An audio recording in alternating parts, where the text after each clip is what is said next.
nous avons pris le temps de traiter le sujet qu'on appelle racheter le temps. Car les jours sont mauvais. Et notre texte de base, c'était fondé sur Éphésiens chapitre 5, le verset 16. Racheter le temps, car les jours sont mauvais. Prions le Seigneur. Père, nous voulons te rendre grâce, nous voulons te bénir, nous voulons t'exalter pour tout ce que tu es en train de réaliser au milieu de nous. Merci pour ton programme que tu as réalisé depuis vendredi, samedi, aujourd'hui, dimanche. Je veux bien me soumettre à toi. Permets que, Seigneur, toi seul, tu sois glorifié au milieu de nous. Merci de bénir cette église, de bénir mes frères et sœurs au travers de cet enseignement. Je me soumets à toi au nom de Jésus. Amen. Amen. Bien, rachetez le temps car les jours sont mauvais. Et notre texte de base, comme j'ai dit tout à l'heure, Éphésiens chapitre 5, le verset 16, c'était ce sujet qui a motivé notre frère apôtre Paul. Et ce sont ses écrits lui-même. Nous avons essayé de répartir notre thème en 3 parties. Le premier jour, nous avons considéré savoir gérer son temps pour réussir sa tâche. Et cette première partie, nous avons noté cela comme cela. La deuxième partie, nous avons parlé de savoir œuvrer de manière approuvée par Dieu dans ses œuvres. C'est ça ce que nous allons toucher hier. Et aujourd'hui, nous allons considérer ces jours sont mauvais. Les jours que nous vivons dedans sont mauvais. Vous savez, déjà au premier abord, pour ceux qui n'étaient pas là, savoir gérer son temps pour bien réussir sa tâche, nous avons considéré plus le problème de la gestion du temps. Nous savons que tous, nous avons 24 heures sur cette terre. 24 heures. En Europe, en Afrique, un peu partout. Mais pourquoi d'autres arrivent à mettre à profit leur jour, leur temps, et les autres n'arrivent pas? Beaucoup passent leur temps à dire je n'ai pas assez de temps, c'est pourquoi je n'ai pas pu faire ça. Je n'ai pas assez de temps. Mais le problème simplement, c'est qu'on gère mal le temps. On joue avec le temps. Alors que le temps est quelque chose de très important. C'est même, on dit que c'est un pédagogue. Et donc, si nous gérons bien notre temps, nous allons accomplir beaucoup de choses. Regarde, si toi, tu commences à prendre au sérieux la gestion du temps, tu vas voir, depuis que tu te réveilles jusqu'à ce que tu termines la journée, si tu gères bien ton temps, il y a certaines choses que tu vas essayer de pouvoir, n'est-ce pas, ne pas le faire. Tu vas enlever certaines choses pour mettre à profit le temps que le Seigneur t'a donné. C'est pourquoi nous disons, si nous gérons bien notre temps, on va mettre ce qu'on appelle la priorité. On va voir les choses prioritaires et laisser les choses secondaires. Si nous ne faisons pas comme ça, on sera toujours surpris en disant mais je n'ai pas assez de temps. Alors que les autres ont le même temps que tout le monde.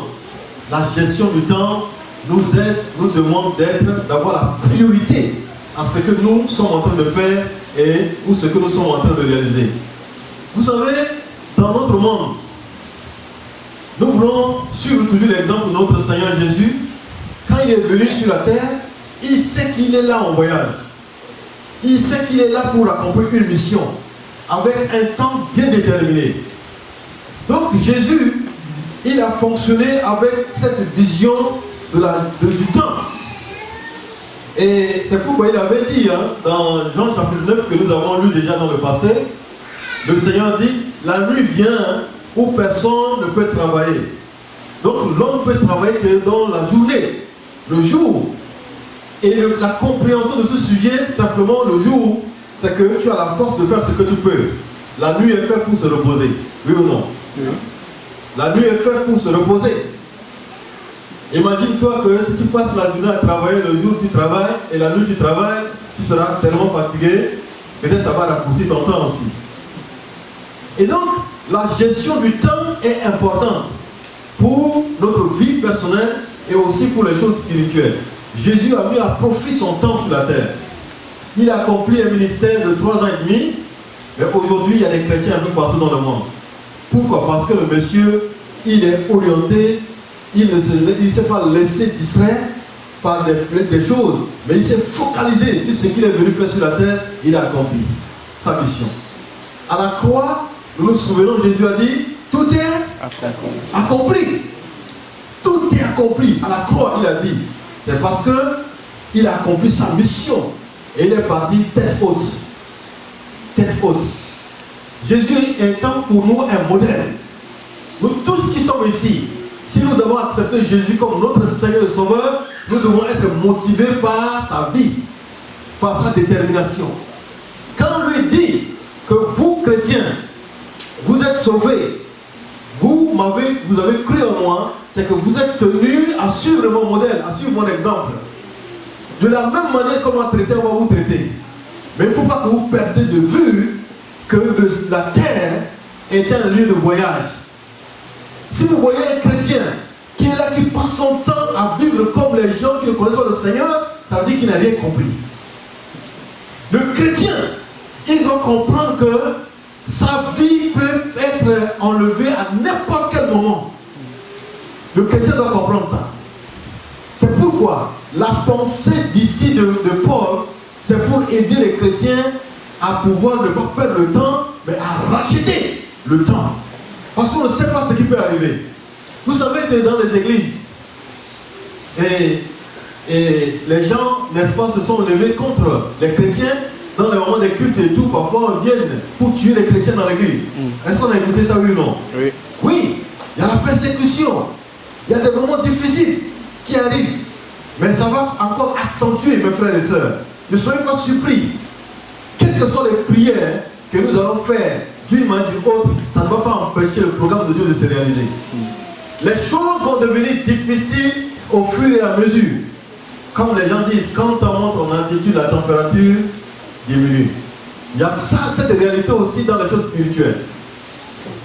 Vous allez me dire, si vous ne mettez pas la priorité, vous allez vous fatiguer dans les choses secondaires, les choses périssables de ce monde, et vous allez dire après, si je savais. Si vous allez dire, si je savais, c'est le regret. Et la pensée de racheter le temps, c'est pour nous dire de nous racheter. Si nous avons gaspillé notre temps, regarde comment les chrétiens, quelqu'un qui est né de nouveau, quelqu'un qui a Jésus dans son cœur comme son Seigneur, son Sauveur, il passe tout son temps au téléphone pour critiquer, pour murmurer contre quelqu'un. Est-ce que celui-là est sauvé, oui ou non? Il n'est pas sauvé. Si les chrétiens, au lieu de passer une heure de temps pour critiquer, est-ce que tu as vu le frère là tout à l'heure? Lui, il veut montrer qu'il connaît. Et puis ça va te prendre une heure. Tu ne sais pas que c'est une perte. C'est une perte du temps. Passer le temps à pouvoir s'amuser. Passer le temps à regarder, à jouer, par exemple, excusez-moi, parfois quand on est fatigué, on joue la carte, n'est-ce pas? Il y a des gens qui jouent aussi à la carte pour tuer le temps. Mais il faut faire quand même avec un temps, quoi. Il y en a qui prennent toute la journée pour jouer le damier, donc pour faire toute la journée. Mais je dis, ça ne va pas. Ça ne va pas. Il y en a qui disent que non, je suis au chômage, c'est pourquoi je tue le temps. Non. Est-ce que le chrétien né de nouveau, il chante? Non. Je ne pense pas. Le chrétien né de nouveau ne chante pas. Même si tu n'as pas le boulot, toi-même tu crées un boulot. Vous êtes avec moi? Oui. Moi je crée le boulot. Si je n'ai pas le boulot, je crée moi-même. Vous allez comprendre des choses, mes frères et sœurs. Donc ici, quand on sait ce que nous sommes en train de poursuivre, cela fait la différence. Donc savoir œuvrer de manière approuvée par Dieu dans ses œuvres. C'est-à-dire que dans la vie, on parle de travail, n'est-ce pas? Il faut travailler, travailler. C'est bien de travailler. Mais pour les choses de Dieu, c'est le Seigneur qui te dit ce qu'il faut faire. Dans l'église, c'est le Seigneur qui doit te dire ce que tu dois faire. Mais pour qu'il te dise ce que tu dois faire, il faut s'asseoir à ses pieds. C'est pourquoi l'église est faite pour nous former, nous enseigner, nous aider nous-mêmes afin que chacun de nous puisse jouer sa partition. Dans l'église, nous formons un corps où chacun, n'est-ce pas, joue son rôle. Le pasteur ne peut pas tout faire. Parce que nous sommes un corps, chacun joue son rôle pour que l'église, l'œuvre puisse aller de l'avant. Alléluia. Amen. Et l'église est là pour représenter Dieu sur la terre. L'église est là pour représenter le Seigneur sur la terre. L'église, le but de l'église, c'est pour glorifier le Seigneur. Le but de l'église, c'est pour conquérir les lieux qui n'ont pas été conquis.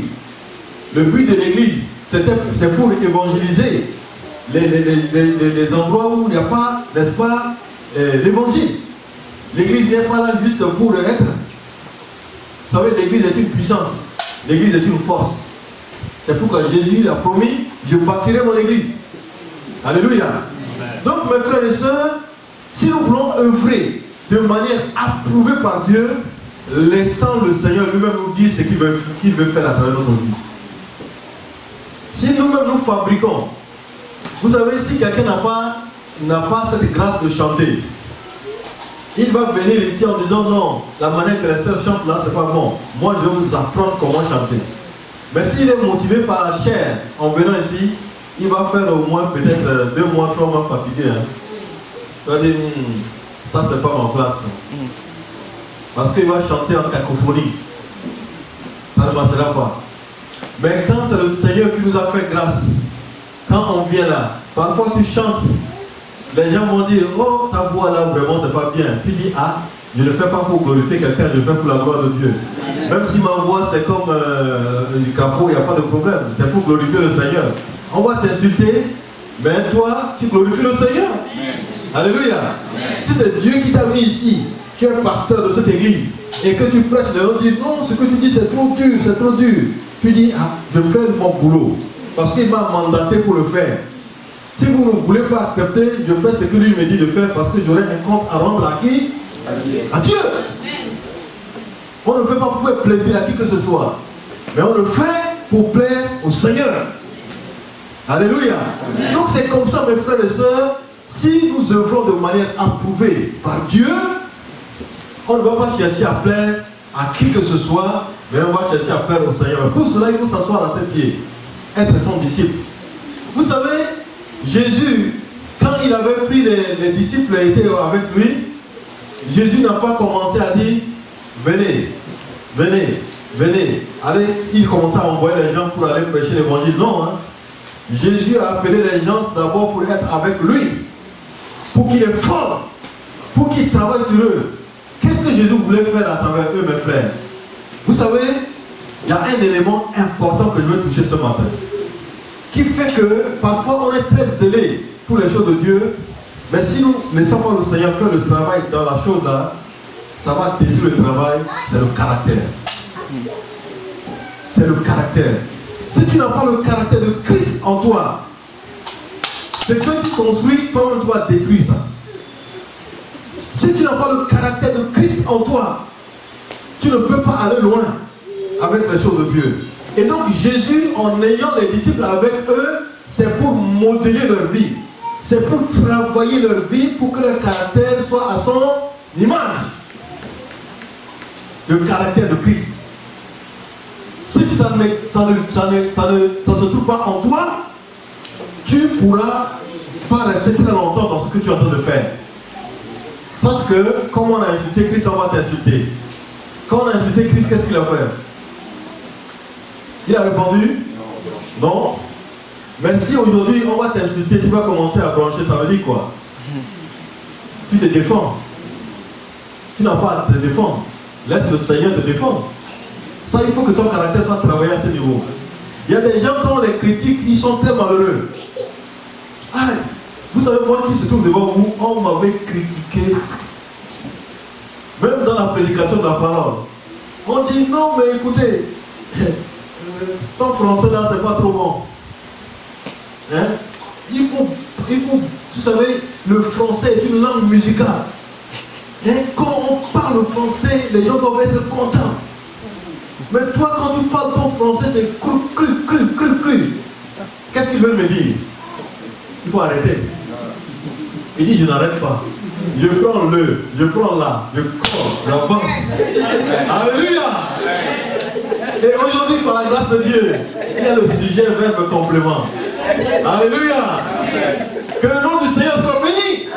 Mais si je m'arrêtais, en disant, oh, comme ils ont trop mal parlé de moi, je ne vais plus le faire. J'ai raté. J'ai raté.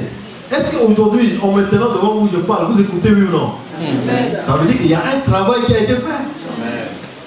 Il y avait eu des années de travail sur ma personne. Et ce n'est pas fini, le Seigneur continue toujours à travailler. Alléluia. Ce n'est pas fini encore. Donc c'est pour dire que quand tu as la vie de Christ, quand le Seigneur travaille ton caractère, il y a certaines choses que tu vas laisser aller. C'est pourquoi on dit qu'il faut mourir avec Christ. Est-ce que vous avez vu un mort un jour se lever pour répondre aux insultes qu'on l'adresse? Vous avez vu ça? Non. Quelqu'un qui est mort, il est mort. On peut venir voter. Non, je n'ai pas beaucoup de temps pour vous garder aujourd'hui. J'ai beaucoup de choses à vous dire ce matin. Mais j'ai vécu quelque chose en Côte d'Ivoire où il y a un monsieur, vous savez, chaque personne qui vit dans un milieu, dans ce village, je garde le nom, l'ethnie, je ne veux pas vous dire ça ce matin, mais il faut que tu apportes ta cotisation chaque fin d'année au village. Vous qui êtes en ville, il faut que vous envoyez l'argent chaque fin d'année pour qu'on construise le village. Mais si tu n'envoies pas, et le jour où tu vas mourir, on ne va pas t'amener au village. C'est comme ça on dit ça. Et les gens ont peur. Et un jour, il y a un frère qui s'est donné au Seigneur. Il dit, je ne donne pas cet argent-là. Je préfère faire cet argent, mettre cet argent dans les choses de Dieu. Et il a vécu sa vie et le frère était décédé un jour. Et quand il est décédé, les vieux se sont rassemblés, ils ont envoyé un vieux du village, il est venu à Abidjan. Et quand il est arrivé, il dit, ah ah, aujourd'hui, c'est aujourd'hui. Toi qui es dehors là, tu étais fou, tu étais con. Quand on dit de cotiser, tu ne cotises pas. On va voir là où on va t'enterrer. Tu vas rester ici, tu vas sentir mauvais. Vous savez, ça c'est le français ivoirien quand même. Tu vas rester ici, tu ne vas pas partir. On ne va pas t'enterrer là-bas, tu vas sentir mauvais. Vous savez ce que le cadavre dit?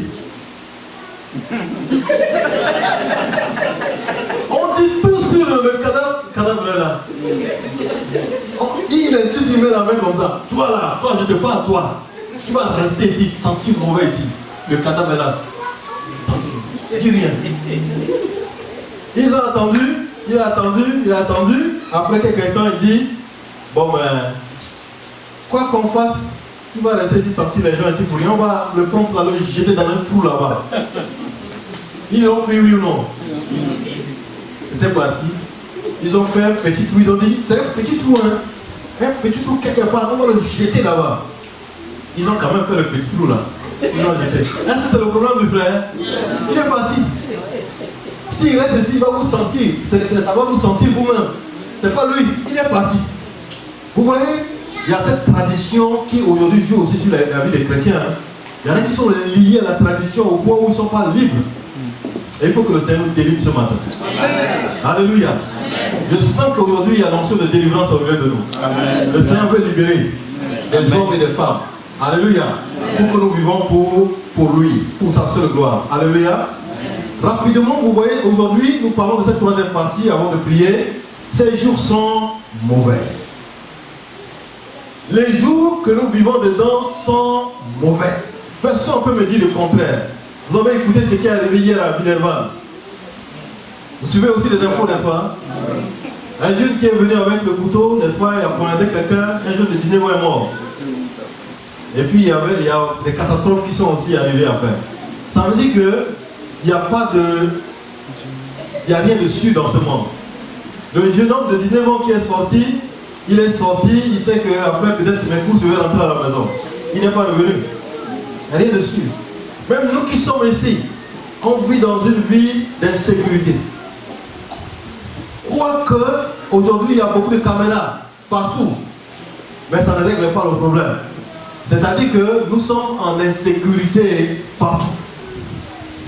Même dans ta maison, tu es en insécurité. Parce que tu ne sais pas ce qui se planifie dehors. Le lieu le plus sûr, c'est de s'abandonner à Dieu. Amen. Le lieu le plus sûr, c'est de se confier à Dieu. Le lieu le plus sûr, c'est de se dépendre entièrement de Dieu. À la fois, le temps est court, mais l'œuvre est immense. Et il y a peu d'ouvriers aujourd'hui dans le champ du Seigneur. De plus, les jours dans lesquels nous vivons sont vraiment opposés à tout ce qui est l'intérêt de Dieu. Actuellement, il y a un combat sérieux contre les choses qui concernent l'affaire de Dieu. Quand aujourd'hui il y a certaines choses que les gens ne veulent pas entendre, il y a des prédications où les gens ne veulent pas entendre aujourd'hui. Quand tu es en train de dire on va prêcher contre l'impudicité ou l'adultère ou le péché, tu deviens ennemi des gens. Parce que les gens veulent entendre des belles bonnes choses. Quand tu parles de la prospérité, quand tu parles de bénédiction, vous serez tous des hommes et des femmes riches. Les gens disent Amen.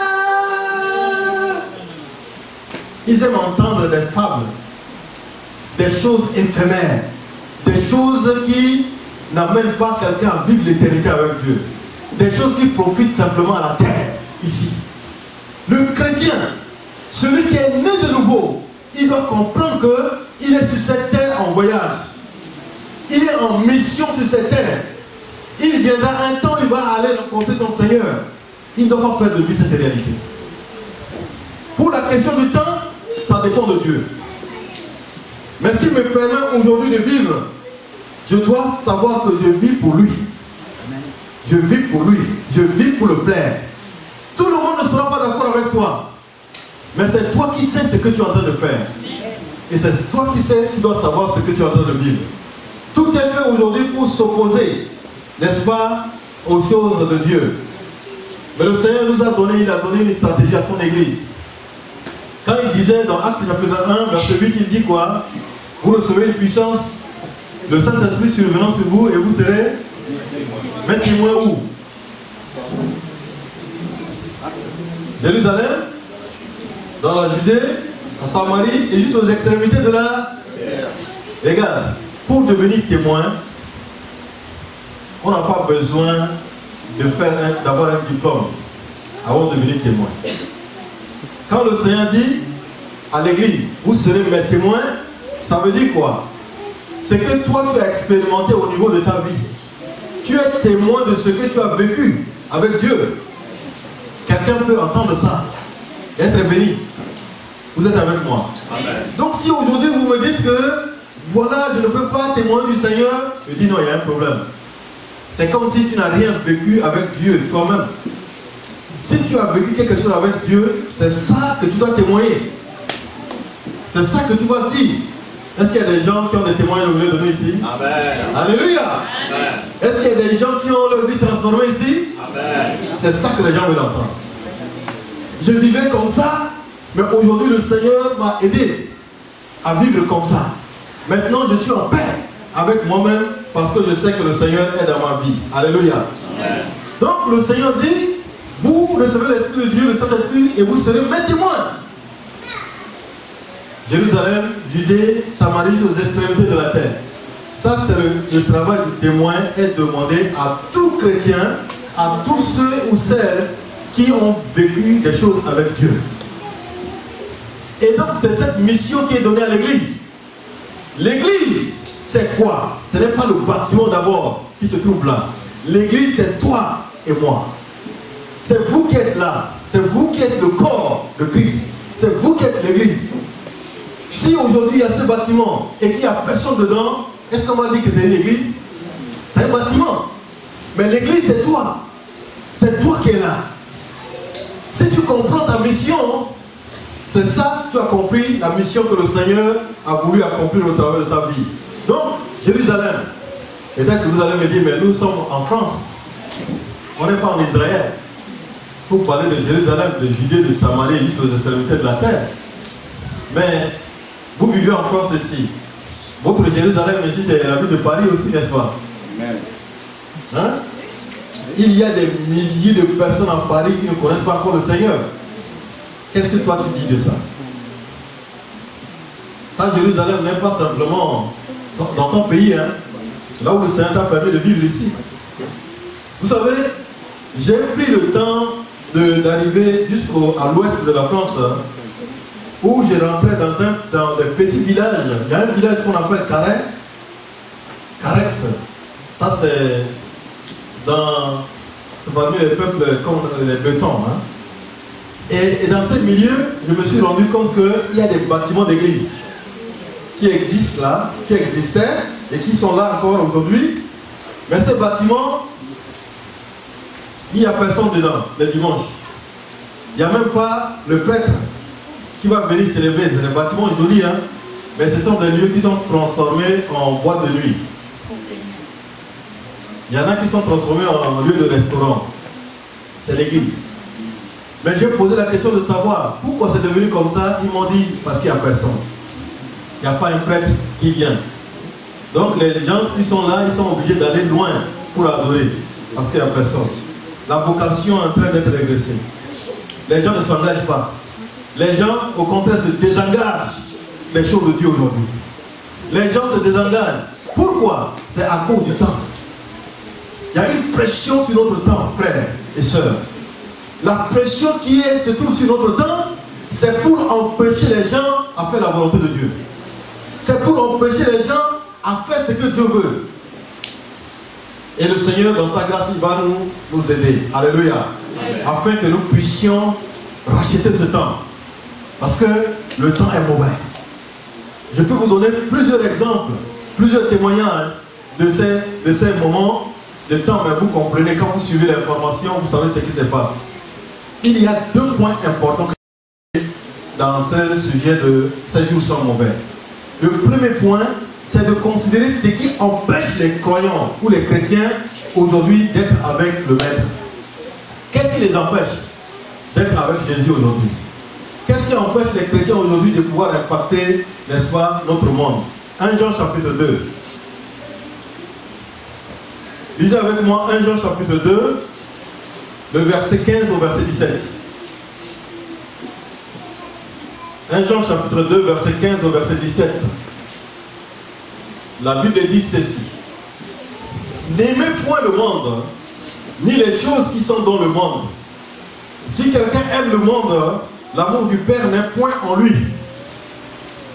Car tout ce qui est dans le monde, la convoitise de la chair, la convoitise des yeux et l'orgueil de la vie ne vient point du Père, mais vient du monde.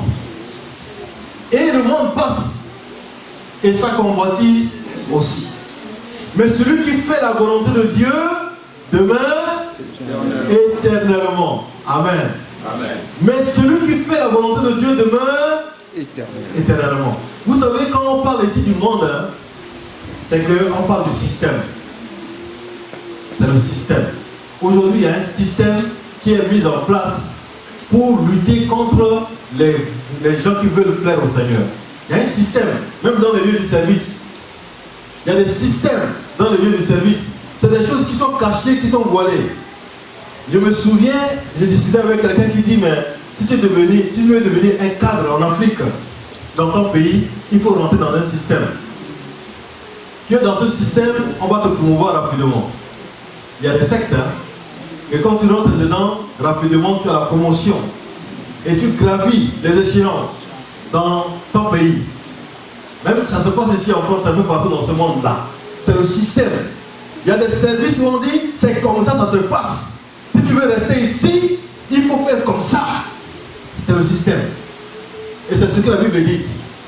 Quand vous voyez le monde, ne voit pas comme le monde, comme cosmos. Le monde, non. Le monde est là, mais il y a le monde dans le monde. Il y a un système.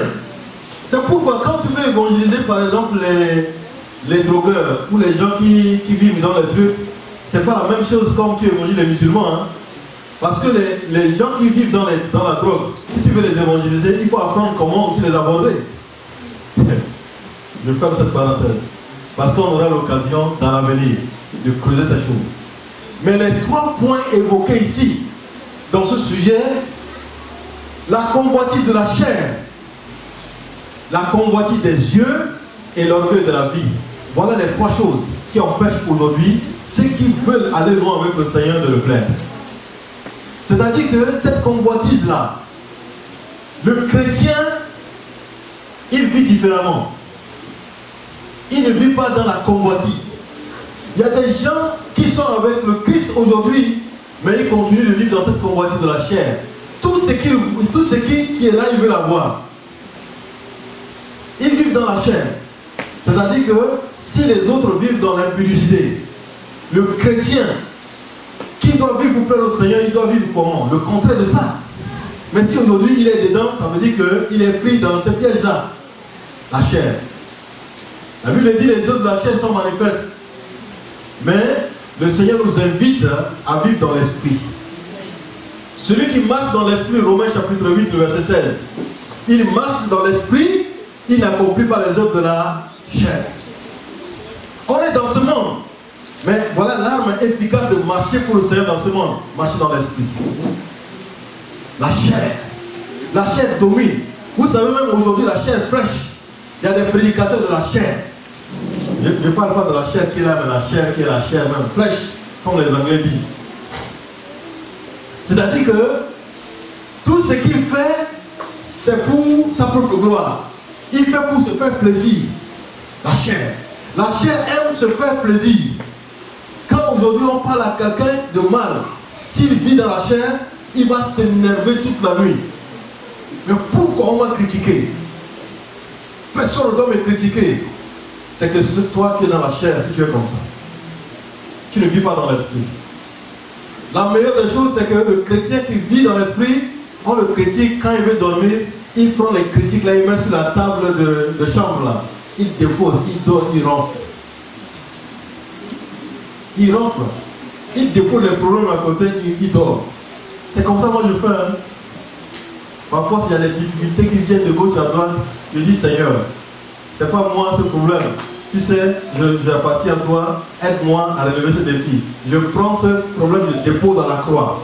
Je dépose sur la table à côté de mon lit. Je dis, problème, reste là. Laisse-moi dormir. Et chaque fois que je fais comme ça, je me couche, je ronfle. Et les gens disent, mais c'est comme si les problèmes ne te font pas mal. Je dis, oh, laissez les problèmes régler leurs problèmes.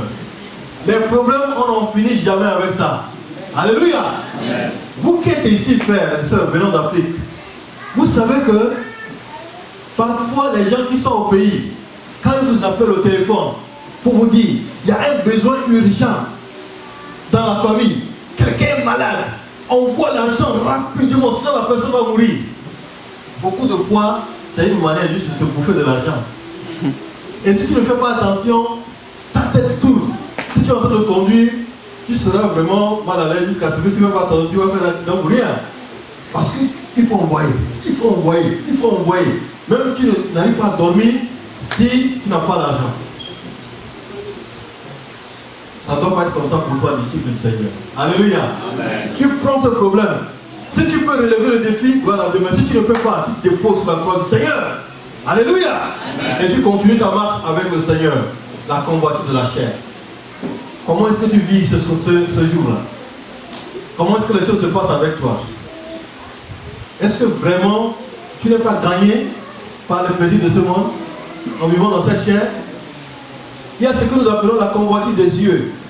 Ah, vous savez aujourd'hui, vous n'allez pas me dire le contraire. Vous savez, la publicité est une école de convoitise. Les gens qui sont dans le marketing, dans le commerce, ils peuvent comprendre ce que j'ai envie de dire. La publicité est une école de convoitise.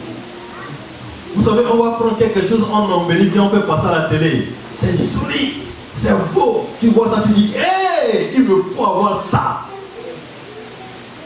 Tu cours, même pour t'endetter, pour avoir. Tu vis dans la convoitise. Il y en a beaucoup, quand ils vont dans les supermarchés, dans les lieux publics, ils n'ont pas prévu d'acheter quelque chose. Mais tu arrives là-bas, quand tu vois, hey, c'est joli, hein, j'ai besoin vraiment de ça. Et tu achètes, tu amènes à la maison. Parfois même tu n'utilises même pas.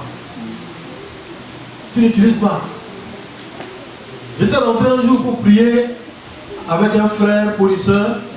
Mais vous voyez, quand on était rentré dans cette maison pour prier, la sœur dit, c'est dans ma maison, dans ma chambre là, qu'il y a des démons qui viennent déranger ici.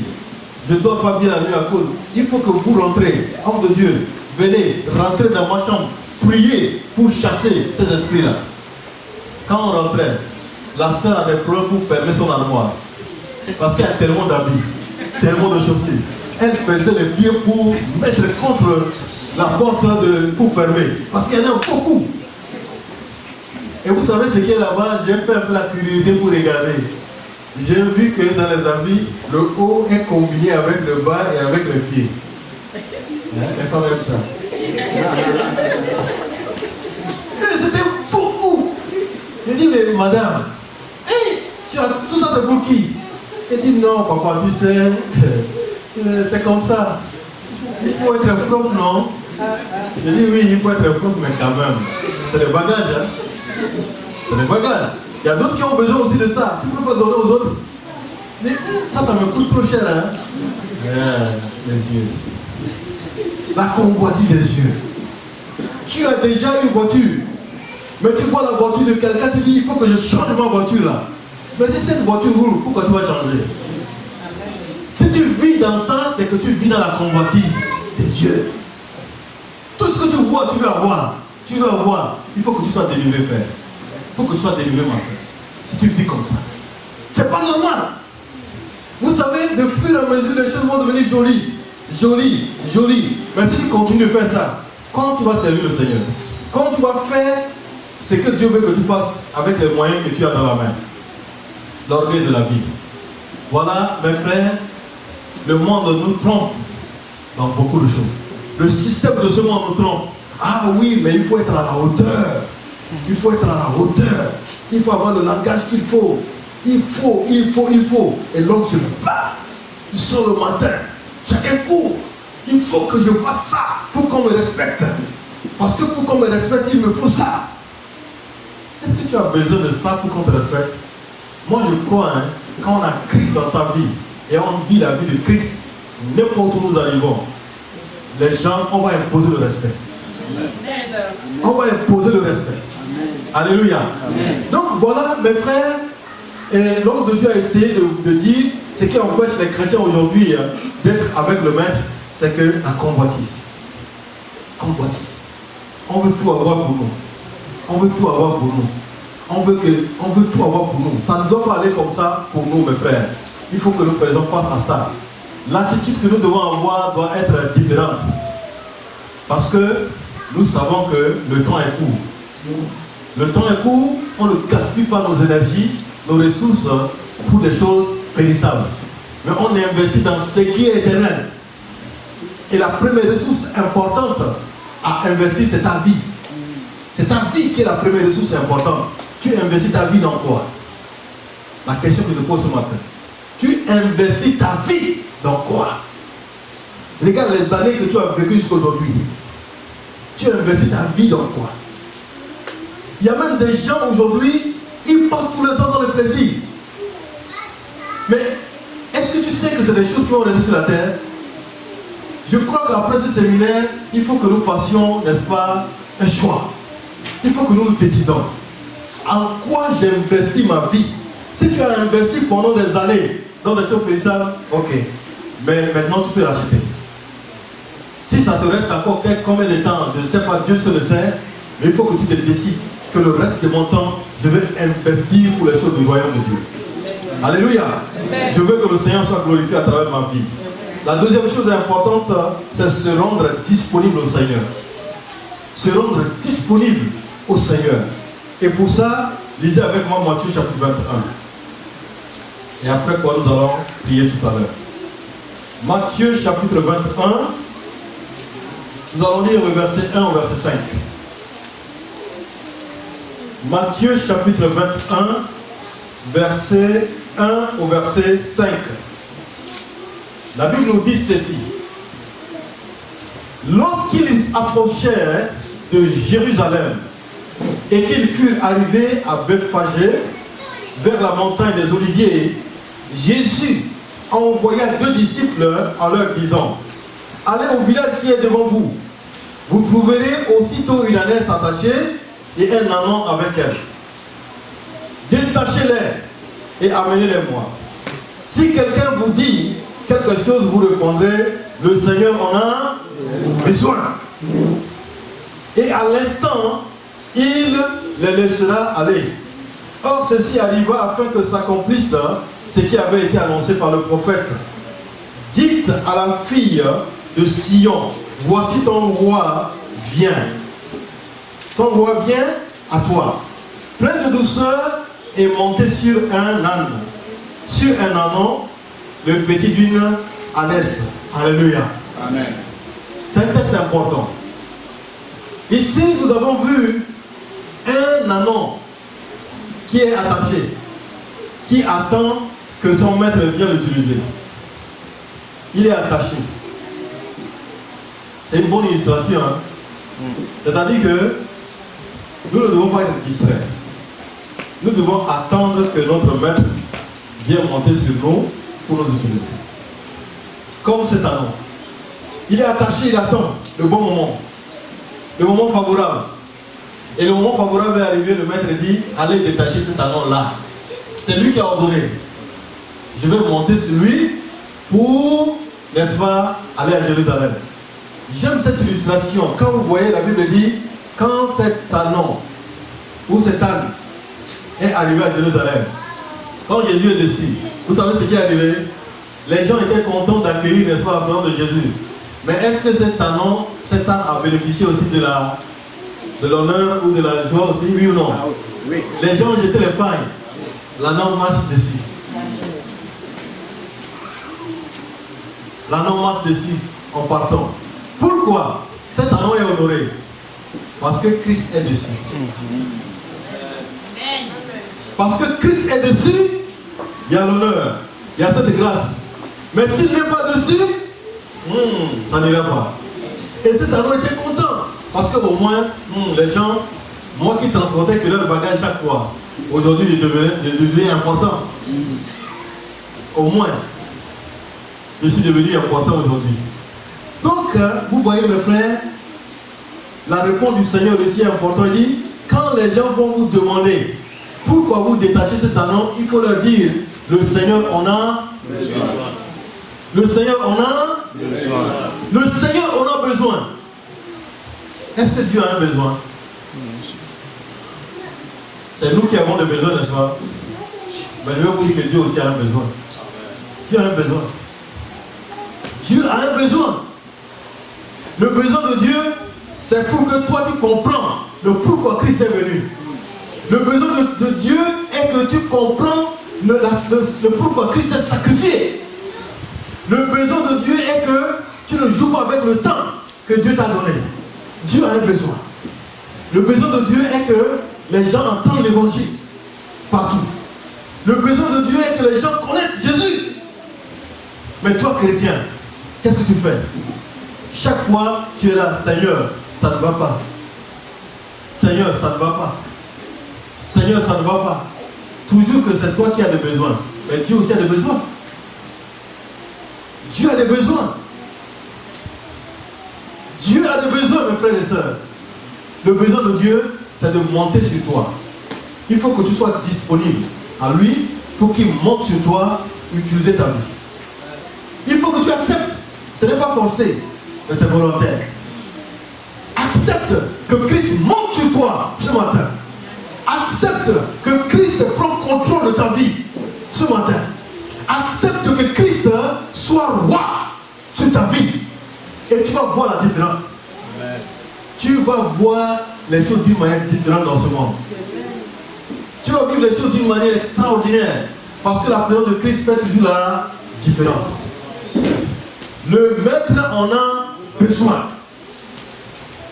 Il faut que tu te dises ce matin, si le Seigneur nous a parlé de racheter le temps parce que les jours sont mauvais, c'est parce qu'il a besoin de moi. Il n'y a personne ici qui est inutile. Dieu a besoin de toi. Amen. Jésus a besoin de toi. Amen. Regarde, le diable t'a trompé dans cette vie que tu as menée depuis des années. Tu penses à toi seul. Tu vis dans une vie qui n'est pas conforme au programme de Dieu. Ça, c'est l'ennemi qui t'a trompé. Regarde, ça va perdurer jusqu'à quand? Il faut que tu t'arrêtes aujourd'hui pour dire, voilà la bonne nouvelle que j'ai reçue. Le Seigneur a besoin de moi. Vous savez, quelles que soient les difficultés que tu te trouves dedans, Dieu a la force pour te libérer. Amen. Dieu a la force pour te délivrer. Dieu a la force pour te rendre libre pour lui. Parce que s'il n'est pas sur toi, tu ne pourras pas aller loin. Tu ne pourras pas aller loin. Le maître en a vraiment besoin. Le Seigneur a besoin de toi. Nous tous qui sommes dans cette église, Dieu a besoin, n'est-ce pas, de nous. Amen. Et quand il monte sur nous, il va nous conduire. Il va nous conduire d'une manière différente dans ce monde. Nous allons vivre dans ce monde, mais nous ne serons pas de ce monde. C'est ce qu'il a dit. Vous êtes dans ce monde, mais vous n'êtes pas de ce monde. Vous vivez différemment. Vous vivez autrement. Vous êtes là. Nous devons faire du bien dans ce monde. Mais on va faire le bien en sachant que je fais tout pour le royaume de Dieu. Amen. Je fais tout pour le royaume de Dieu. Je fais tout pour le royaume de Dieu. Je fais tout pour glorifier le Seigneur. Imaginez ce matin, mon frère et ma soeur, si ta vie s'arrête ce matin, qu'est-ce que tu vas dire à Dieu? Quel rapport va-t-il avoir au niveau de ta vie? Si tu n'es pas sûr de ce qu'il faut dire à Dieu, de ce que le rapport de ta vie va produire, c'est que tu as perdu beaucoup de temps. Le Seigneur veut que tu l'achètes. Vous savez, mes frères, si vous lisez la Bible, il y a un texte de la Bible que j'aime bien dans Proverbe chapitre 11, verset 30, qui dit, celui qui gagne une âme, celui qui gagne une âme, il trouve vraiment le bonheur, il trouve le plaisir. Juste ça. Celui qui gagne une âme. Une âme. Mais comment est-ce que tu peux faire? Qu'est-ce que tu vas amener au ciel? Rien. Quoi que tu as, c'est ce que Dieu va utiliser ta vie pour faire, que le Seigneur va glorifier son nom à travers ta vie. Amen. Allez-vous garder dans cette vie de sainteté en s'abstenant de la corruption de ce monde, tout en cherchant à hâter l'avènement du Seigneur Jésus? Si c'est cela votre passion, si vous préférez de rester dans la souillure, vous allez gaspiller toujours le temps. Mais si vous acceptez vraiment de pouvoir plaire au Seigneur, le Seigneur est prêt ce matin pour nous aider tous, afin que nous puissions faire ce qu'il veut faire à travers notre vie. Nous avons besoin de prendre un engagement ce matin. Nous avons besoin de dire que le temps que nous vivons est mauvais. Les jours sont mauvais. Mais moi, par ma force, par ma connaissance, je ne peux pas faire quelque chose de grand si le Seigneur lui-même ne prend pas contrôle de ma vie. Le Seigneur s'est discipliné dans la gestion du temps. Parce que je suis devenu son disciple, je vais le suivre, je vais mettre à profit mon temps pour la gloire de son nom. Je ne veux pas que quelqu'un de nous aujourd'hui dise après, Seigneur, je regrette. Non. Le Seigneur nous a parlé. Comme il a dit à travers son serviteur ce matin dans le Proverbe, Dieu va nous parler. Dieu va nous parler. Mais c'est à chacun de saisir ou non ce que Dieu veut que tu écoutes ce matin. Sache que le Seigneur a besoin de toi. Amen. Le Seigneur a besoin de toi. Il n'a pas besoin d'avoir de tes biens matériels, de tes biens financiers, des choses que tu as. Mais il a besoin d'abord de toi. Vous savez, si le Seigneur possède ta vie, les matériels ou les choses que Dieu il a mis dans ta disposition, ça serait facile pour que tu y verses. Mais il y a des gens qui s'accrochent à des choses de ce monde. C'est mon argent, c'est ma maison, c'est ma voiture, c'est pour moi. Tout est pour lui. Mais où est la place pour le Seigneur? Laisse la vie au Seigneur. Et les autres choses, tu vas dire, c'est pour lui. C'est par la grâce qu'il m'a donné ça. C'est pour lui. Et la gloire va être au Seigneur. Laissons nos têtes devant le Seigneur ce matin.